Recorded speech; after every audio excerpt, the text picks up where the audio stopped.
to be chronicling or recording the entrepreneurial spirit, let's say, of the Lebanese through the lens of wine. As Mark Johnston correctly pointed out, the Lebanese created international trade, and we gave the gift of wine to the world.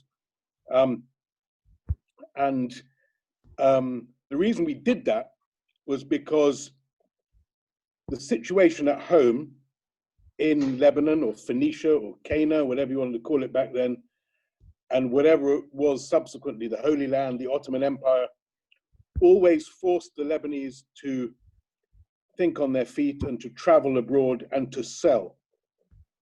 And so this is a film about war, and it is a film about wine, I think, but it is, as they say, ultimately a film about the resilient spirit of the Lebanese trader.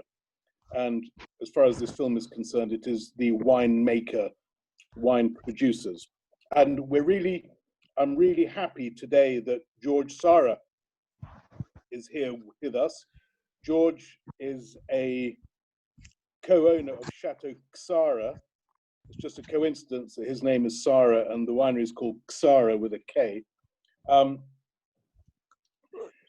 The winery really is the ground zero of the modern Lebanese wine industry.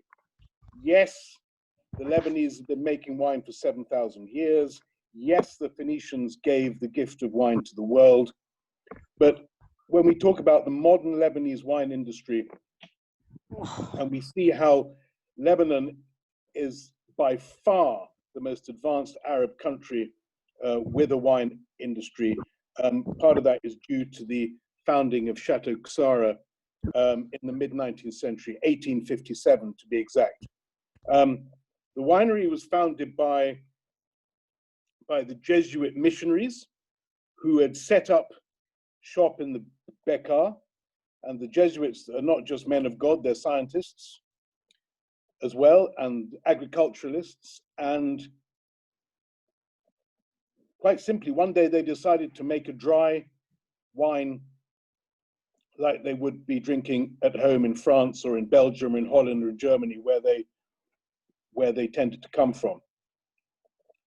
And this scientific experiment that they made in the Bekaa Valley in the mid-19th century really laid the foundations of the modern wine industry. They went to Algeria, then at the time the biggest wine hub outside France, and they bought grapes that they believed would thrive in the Bekaa Valley. They were, as far as we know, they were Cinsault, Grenache, and Carignan. And these grapes, along with the indigenous Merois and Abedi, became the staple of the winery that they would create. The winery became commercial at the end of the First World War, when the Ottoman Empire ceased to exist and France came into town. The French arrived in Beirut with 50,000 very thirsty civil servants and soldiers, and the French put out the word that they would buy any wine that would be made in Lebanon, and the enterprising Jesuits decided that they would go commercial. And from 1920 onwards, until they had to sell the winery to George's family and other investors in 1973, Ksara was the wine of Lebanon. And if we're being honest, Ksara today is still the wine of Lebanon. It is it's the largest producer, it's the oldest producer, it is a household name, it is loved throughout the country. It's exported all over the world, and it slightly frustrates me when people talk about Chateau Ksara being the Lebanese wine that everyone knows.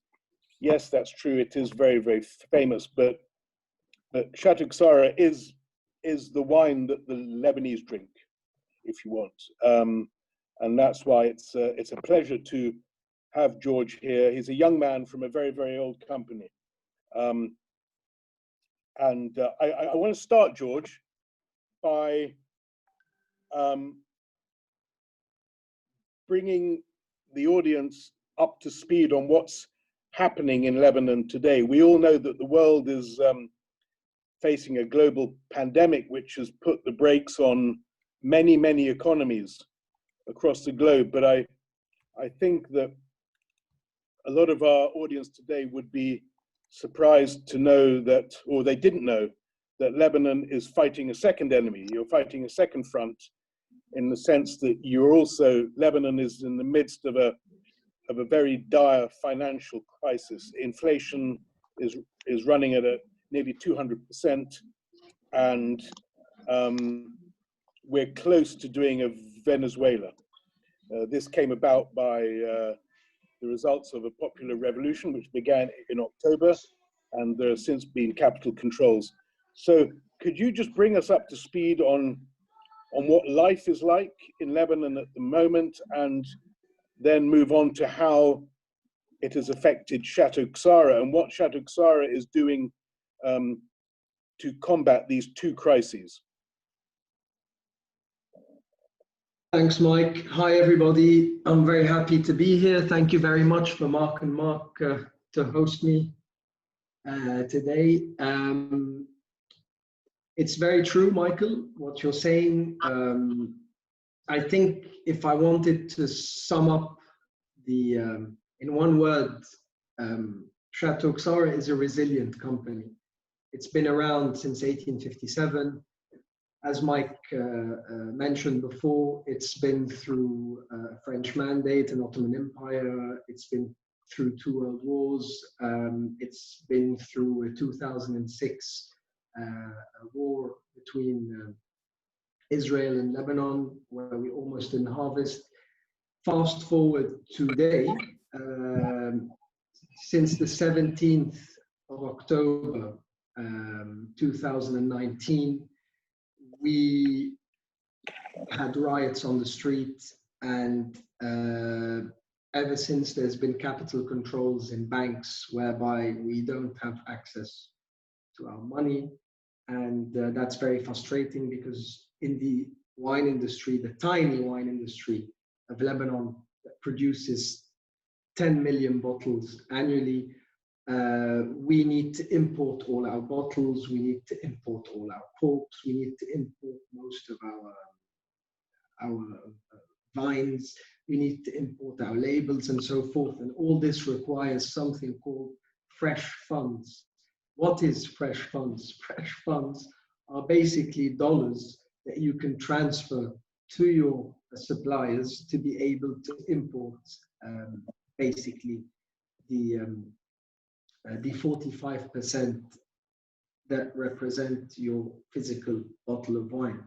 And what Michael probably didn't mention is that our winemaker is also imported, so to speak. He's a blend between Lebanon and France, but he's originally a Bordeaux man that moved here in 1993 when Lebanon had no electricity, had barely no infrastructure, and came here and decided to work with us on rebuilding Chateau Ksara that was somewhat destroyed due to the civil war, and helped us on this journey of innovation and modernity, and trying to get into the modern wine game after the 90s, when there was an explosion of interest in wine globally and obviously locally. So yeah, there's been a lot of challenges during the existence of Chateau Ksara. The most recent challenge is this microscopic COVID-19 that has affected the globe. And basically, after the 17th of October, what I guess all the Lebanese sector, but in particular Chateau Ksara, was trying to export more in order to secure these fresh funds abroad, so that we can be able to pay for our bottles and corks and what have you, so that we can be able to just maintain business as usual.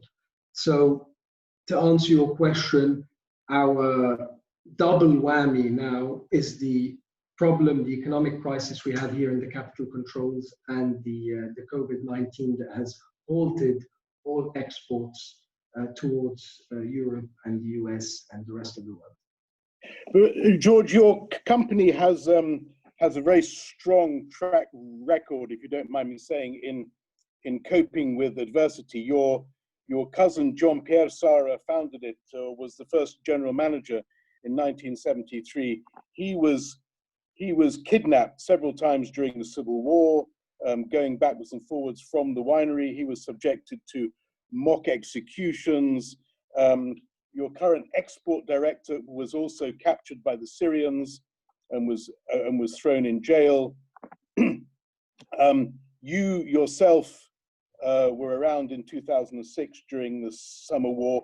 What do you think it is about, I mean, all these events, 15 years of civil war, political instability, a massive full-out conflict in the summer of 2006, which you and I were both there, and now these new challenges, the new enemy, the invisible enemy, the financial enemy. What is it, do you think, about the Lebanese business spirit that ensures that you don't buckle and collapse? What makes the Lebanese businessmen keep going? And what is it that makes you keep going when you wake up in the morning? I remember when I was very young, one of my first visits to the winery was with my father and our chairman, who's our business partner. And we visited the winery. I remember I was very young, and I remember that it was much different than it is now in the sense of infrastructure and everything. And at the time, obviously, I asked my father a question. I said, isn't this going to be difficult? And they both looked at me and said, it is because it's difficult that only few can do it. And if I want to continue on that note, the Lebanese are used to difficult situations. Crisis management is in their DNA. We have a very strong, I believe, inner resilience that helps us manage impossible problems. I believe that in one of the questions you asked Mark, and Mark asked me in the film when they were, the numerous times they came to film in Lebanon, they asked me once about how does it feel to go to work every day and knowing that you're in this unstable region. I answer the same way now. I say we block everything out. We don't necessarily watch TV. We don't necessarily listen to the news every day. We probably get a flash message here and there on our phone so that we're not completely in the dark. But we go to work every day as if there's nothing, and we try and make the best of the situation. And I think it's not just ourselves or our company or our winery that think this way. It's most of the Lebanese, and that's why we have a very, very strong problem-solving innate ability that I believe has helped us through generations, through the 2 world wars, through the famine, through the mandate, and I think this micro invisible enemy will not get the best. Will not cripple us. We will find ways to export. I believe we're not going to be like this for the rest of eternity. It's only a phase we're going through. So what we do is we do the best we can with what we have.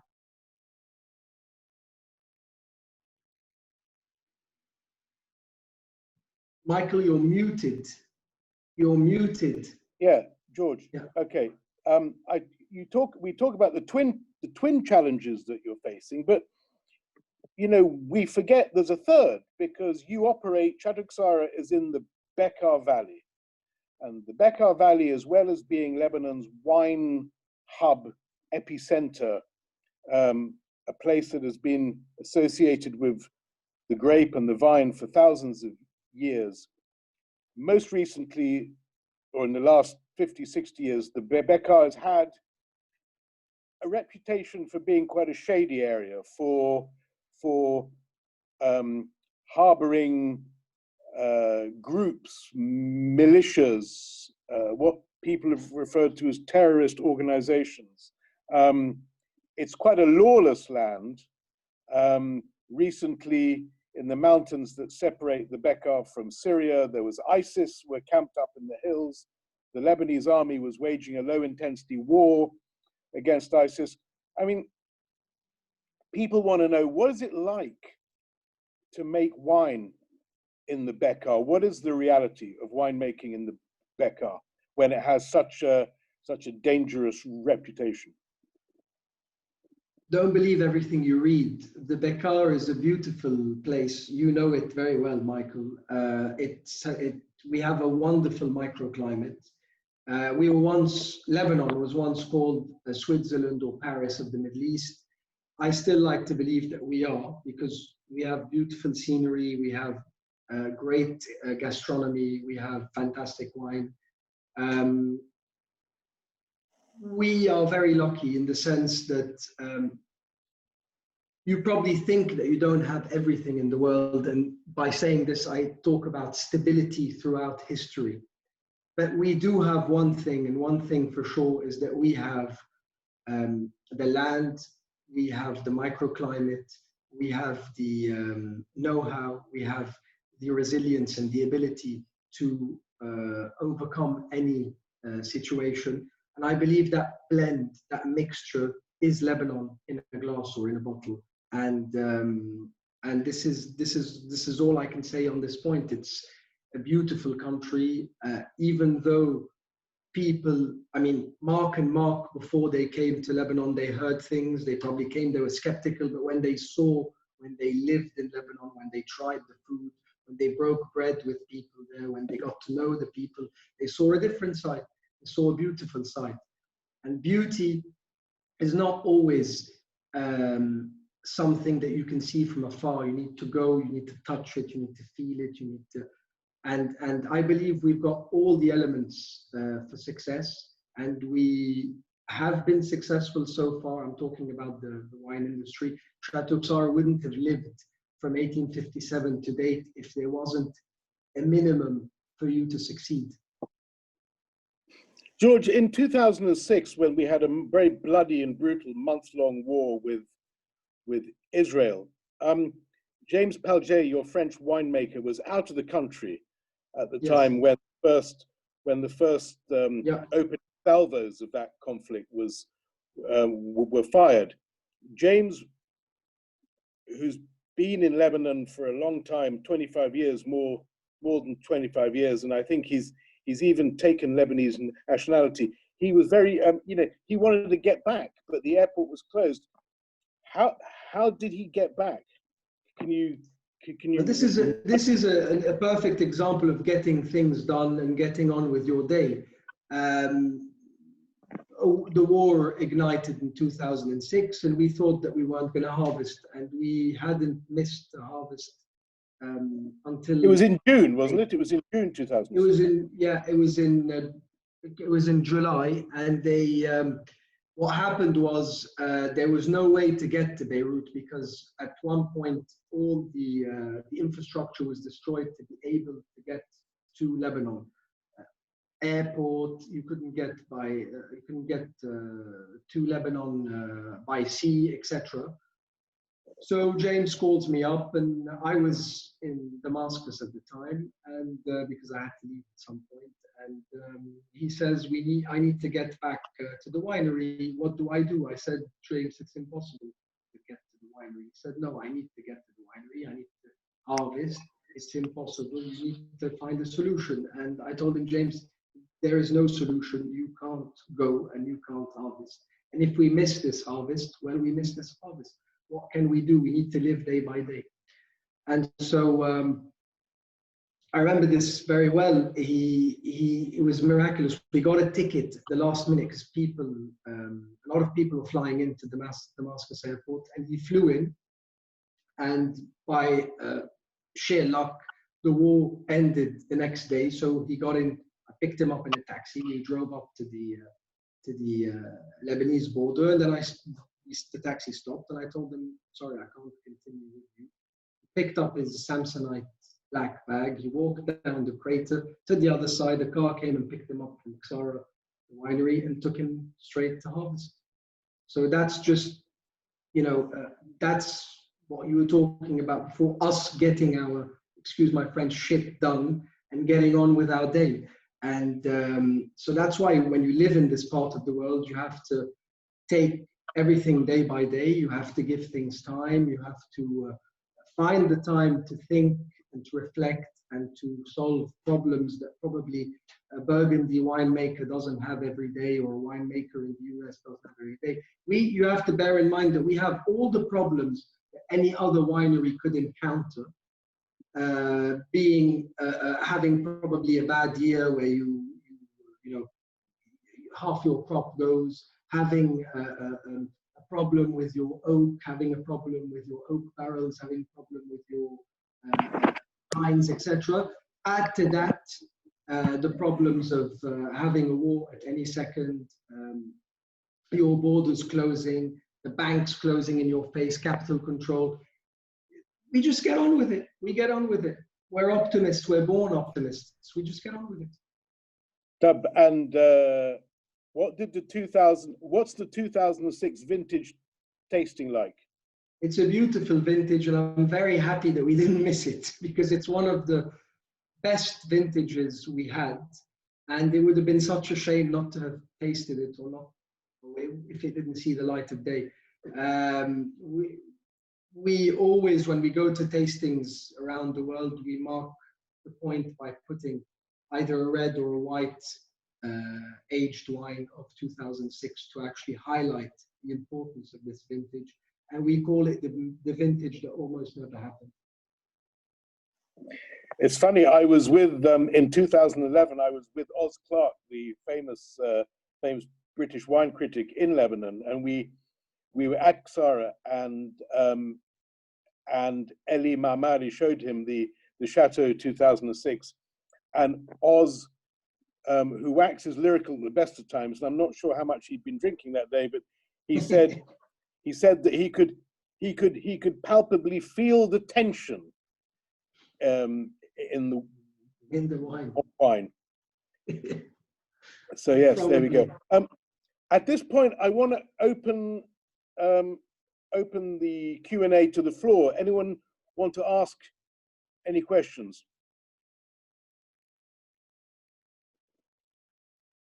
Michael, there's a chat question. Somebody had asked if James Palget actually took Lebanese nationality or not.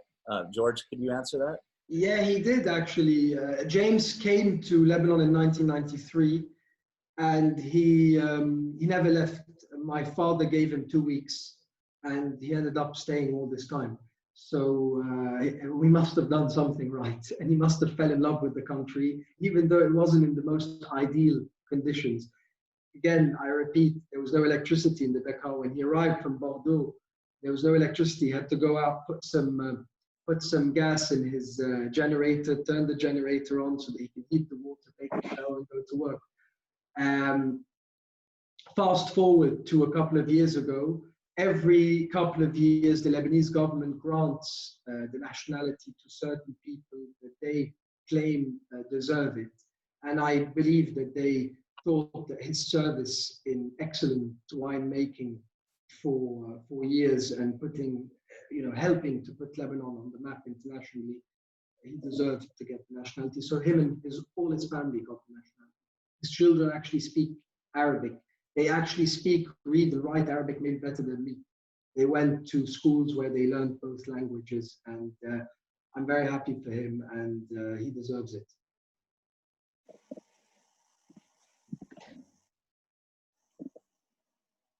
Another chat question, George. What did you do in university? What did you study in university?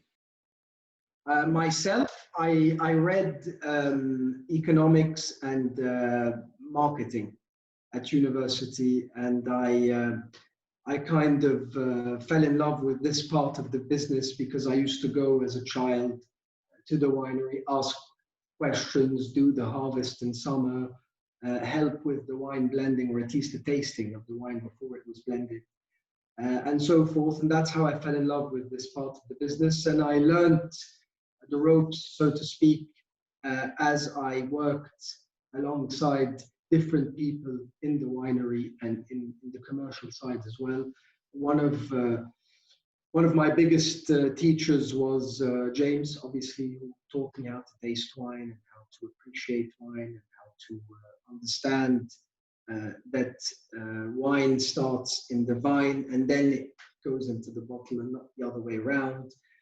James taught me to how to blend wine, which is very important.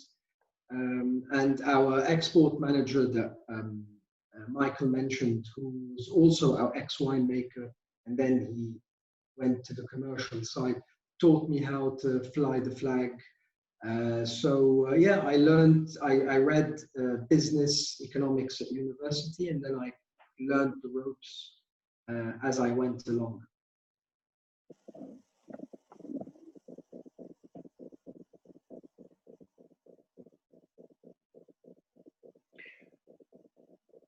George, let's talk a little bit about the wines. We've been talking about the Lebanese business mentality. I think we need to. It's approaching 6 o'clock here in England. It's approaching 8 o'clock where you are. So we might as well get ourselves in the mood for a drink. Can you tell us a little bit about the philosophy of the wines at Chateau Ksara? You're a Lebanese winery, the oldest Lebanese winery. You are the winery that planted the first, if you want, international grapes in the country. But you've got a very modern French winemaker. How has the winery married heritage with meeting the demands of the modern wine market?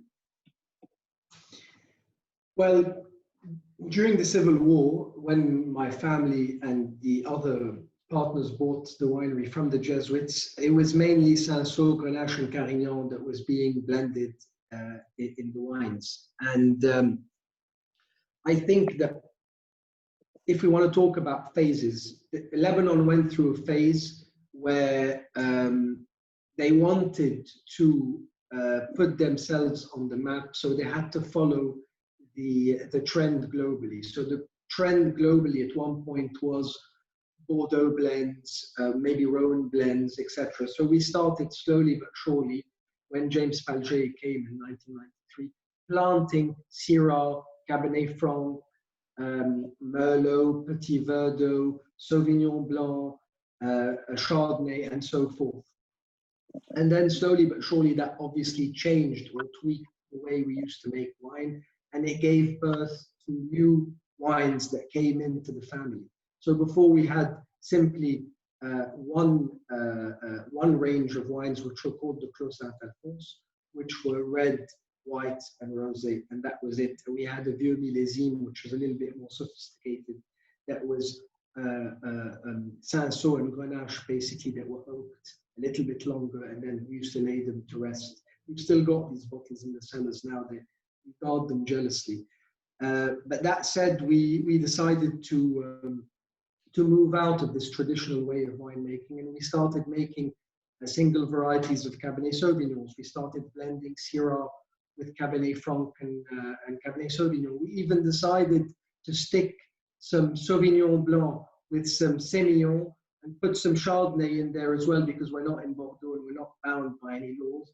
Put it in even an Alsatian bottle and be able to shift the wine. So you really be innovative and the freedom to do what you saw fit kicked in.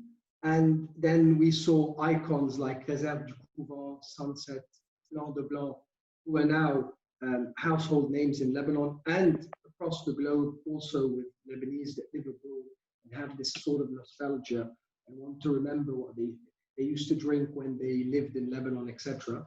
Beautiful brand ambassadors. We have, if you move up in the land of blends, we have Chateau, which is a typical Bordeaux on the Med, if I can allow myself to say, which is Petit Verdot, 10%, and then the main components of the wine is Merlot and Cabernet Sauvignon. So like a Medoc style, let's say, blend. We have a Chardonnay 100% that we fermented. So since it's Chardonnay Day today, maybe I'm going to talk a little bit more. It's International Chardonnay Day today, so I'm going to talk a little bit more about Chardonnay. This Bordeaux man, James Palger, who has the beautiful flexibility to be able to make a wonderfully versatile range, is able to make a fantastic Bordeaux red, which is the Chateau, and a Chardonnay that is done like one of the best Burgundy houses in Burgundy. So this, we go back to one of your questions, Michael, where you told me the beauty of the Bekaa Valley. The beauty of the Bekaa Valley is actually this versatility to be able to make different styles of wine at altitude and have the best outcome. And I think this was the drive of Chateau Ksara from the 90s to date. Fast forwarding to date, we revisited what we call our heritage grapes. So we went back to the Cinsault, to the Grenache, to the Carignan, to the Merouah, which is a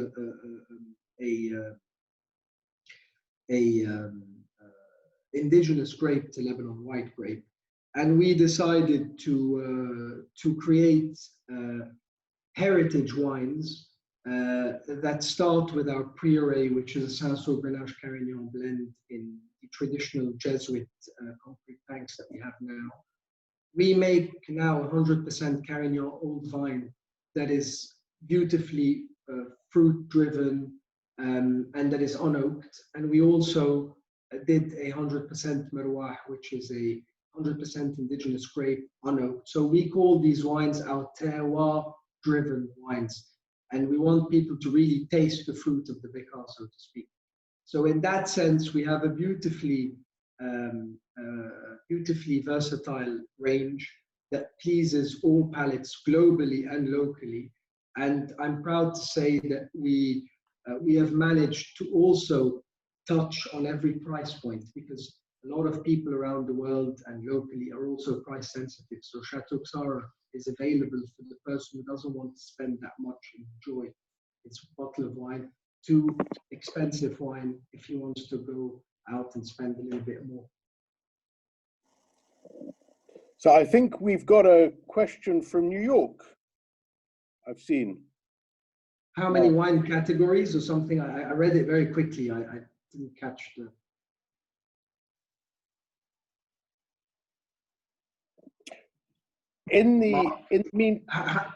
Could you read the question that came on the screen, please? Thanks. Oh, it says, how many wine categories do you make all told? If by categories the person means how many price points, we've got the entry levels, the mid-range, and then the high end.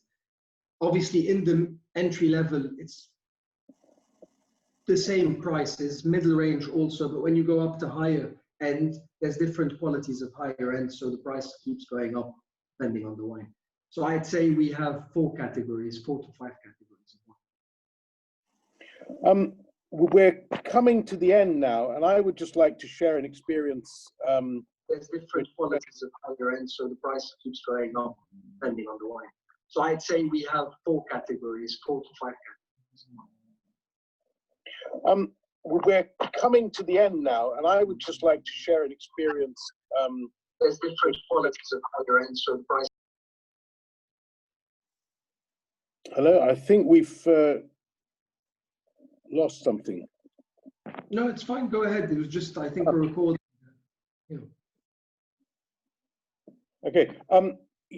You know, I think when people think about Château Ksara in Lebanon now, they tend to be a bit blinded by the ubiquitousness of the wine. The wines are everywhere, and they tend to forget the amazing heritage and the history behind the brand. Correct me if I'm wrong, George, you've still got some wines from the 1920s, the Vin d'Or, which is a fortified wine. And I had the privilege of opening a bottle of Van Door from the cork, from it using its original cork and having to scrape off the original mold from the wine. And I opened it in London.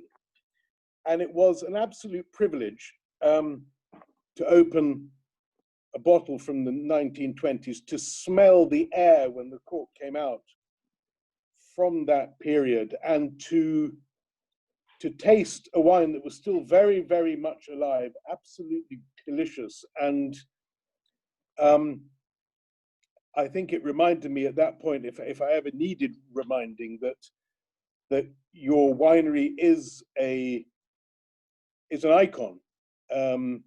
It has seen all the stages of Lebanon's history, all the ups and the downs, the peaks and the troughs. And I hope that when people see Château Ksara, they don't just see a very successful brand, but they see a winery that is steeped in history and has witnessed so much history, the comings and goings of the Middle East in the 20th century. So in the absence of any other questions, I would just like to say thank you very much for joining us today. I want to wish you and everyone at Château Ksara and the people in Lebanon a speedy resolution to all the challenges that they're facing. And we hope that when the film comes out, that all your hard work will be projected on the rest of the world. Thank you. Thank you, Michael. Thank you, Mark. Thank you, Mark. I'm just going to say something and then I'm going to leave everybody. Since I've been immersed in this new way of life that I hope is temporary, with all these virtual tastings and all these virtual interviews and online, if anybody of you can get hold of some Lebanese food and some Chateau Ksara wine or any other Lebanese wine, please do so and go onto the internet or on YouTube and immerse yourself in the Lebanese culture, immerse yourself in the Lebanese cuisine, drink Lebanese wine, so that hopefully when we get out of this COVID-19 situation, you would want to come and spend your dollars that will buy you much more in Lebanon now and experience our beautiful country. Thank you, everybody. Have a lovely evening. It was an honor to be on this platform tonight and talk to everybody. Good night.